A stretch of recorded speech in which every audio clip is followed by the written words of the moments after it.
HSE management construction site व इससे संबंधित इंडस्ट्री में कार्य करने वाले सभी आदमियों की सुरक्षा व स्वास्थ्य के लिए एक नियमबद्ध योजना तैयार करता है और उन नियमों को सख्ती से लागू करता है। इसके साथ साथ मशीनों को, सामान को व वातावरण को सुरक्षित रखने के लिए सुरक्षा के नियमानुसार बचाव करता है।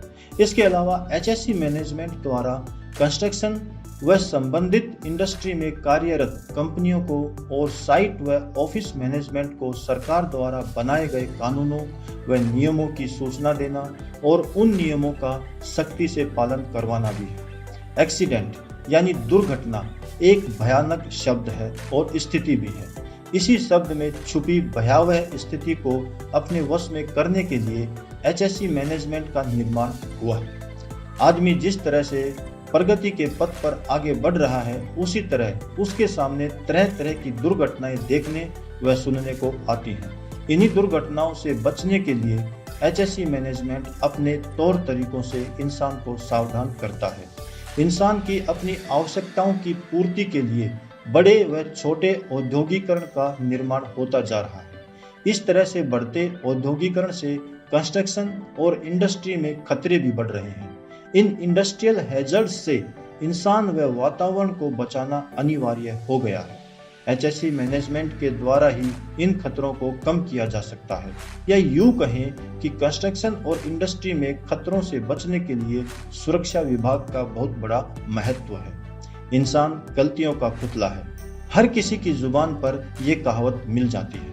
कहा जाता है कि इंसान गलतियों से सीखता है, लेकिन ये वो गलतियां होती हैं जो सामाजिक और घरेलू होती हैं। कंस्ट्रक्शन और इंडस्ट्री में गलती करना अपनी जान को गंवाना है। साइट पर या फैक्ट्री में इंसान की गलतियों की वजह से दुर्घटनाएं होती हैं और इसी तरह का आंकड़ा अध्ययन करने पर पाया गया है कि अनसेफ एक्ट और अनसेफ कंडीशन की वजह से दुर्घटनाएं होती हैं। यह बात स्पष्ट है कि हर दुर्घटना का कोई न कोई कारण होता है और इंसान की गलती की उसमें मुख्य भूमिका होती है।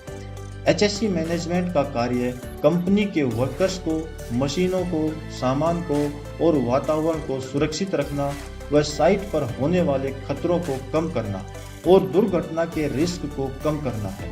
किस तरह से HSE मैनेजमेंट अपने कार्य को करता है और कंस्ट्रक्शन व इंडस्ट्री की दुर्घटनाएं, सड़क दुर्घटनाएं, रेल दुर्घटनाएं, घरेलू दुर्घटनाएं, प्राकृतिक आपदाएं आदि से बचाव के क्या तरीके होते हैं, उन सब के बारे में आप हर एक नए टॉपिक में सुरक्षा से संबंधित जानकारी प्राप्त करेंगे।